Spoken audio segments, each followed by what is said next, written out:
जय श्री राधे कृष्ण भक्तों। आज हम आपको मार्गशीर्ष अगैन मास की शुक्ल पक्ष की मोक्षदा एकादशी की व्रत विधि एवं माहात्म्य सुनाने जा रहे हैं।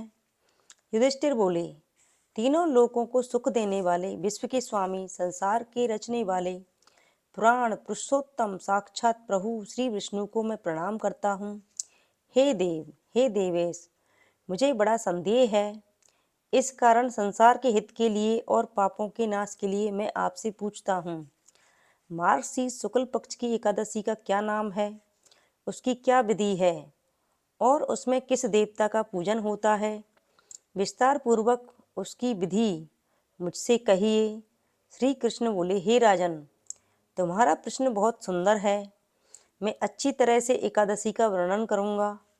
मार्गशीर्ष कृष्ण पक्ष की जो उत्पन्ना नाम की एकादशी है, वह मुर दैत्य को मारने के लिए मेरे शरीर से उत्पन्न हुई है, इसलिए मुझको बहुत प्रिय है।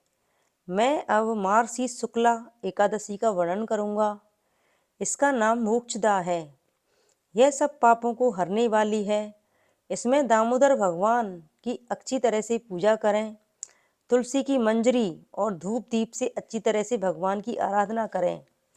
हे राजेंद्र, मैं प्राण की कथा कहता हूँ, उसको आप सुनिए। उसके सुनने से अश्वमेघ यज्ञ का फल मिलता है। जिसके माता पिता पुत्र अधोगति में हों, वे इस कथा के पुण्य के प्रभाव से निसंदेह स्वर्ग में चले जाते हैं। मोक्षदा एकादशी की कथा।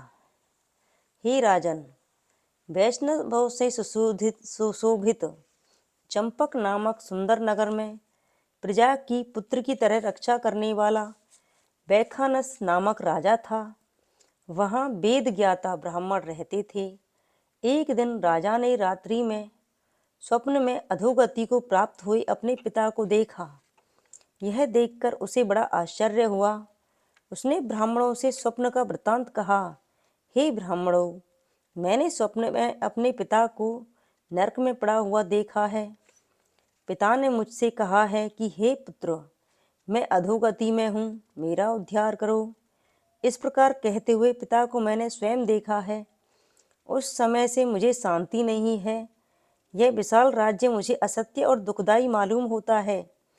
घोड़े, हाथी और रथ मुझको अच्छे नहीं लगते। धन आदि कुछ भी मुझे सुखदाई नहीं है। स्त्री पुत्र मुझे अच्छे नहीं लगते। मैं क्या करूं, कहाँ जाऊं? मेरा शरीर जला जाता है। हे ब्राह्मणों, जिसके द्वारा मेरे पूर्वजों को मोक्ष हो जाए, ऐसा दान, व्रत, तप, योग कुछ बतलाइए। जिसका पिता नरक में है, उस बलवान पुत्र के जीवन से क्या लाभ? उस पुत्र का जन्म वृथा है। ब्राह्मण बोले, हे नृप, यहाँ पर्वत मुनि का आश्रम पास में ही है। वे भूत, भविष्य और वर्तमान सबको जानते हैं। उनके पास आप जाइए। वह दुखी राजा उनका वचन सुनकर मुनि के आश्रम में गया। वह आश्रम बहुत विशाल था।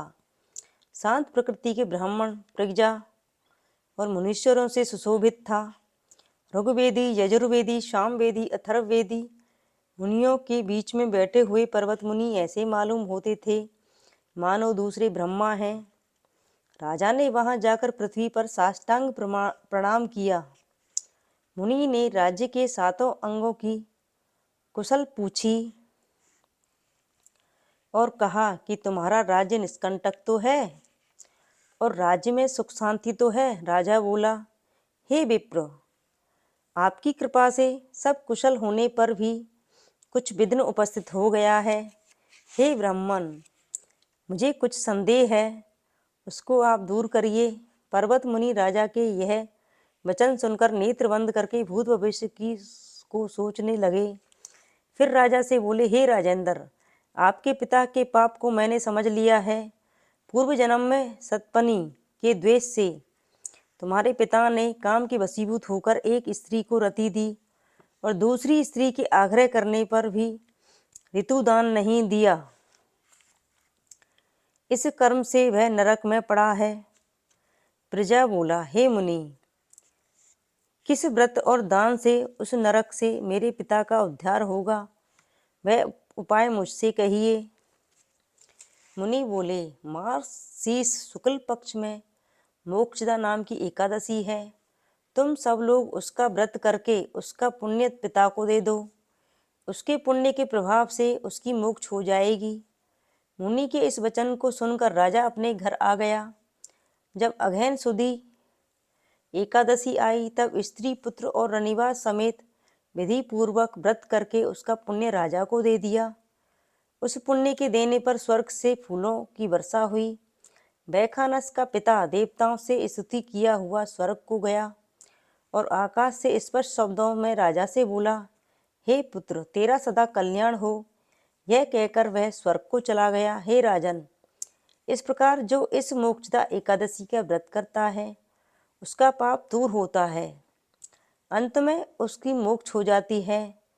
इससे बढ़कर निर्मल, शुभ और मोक्ष देने वाली कोई एकादशी नहीं है।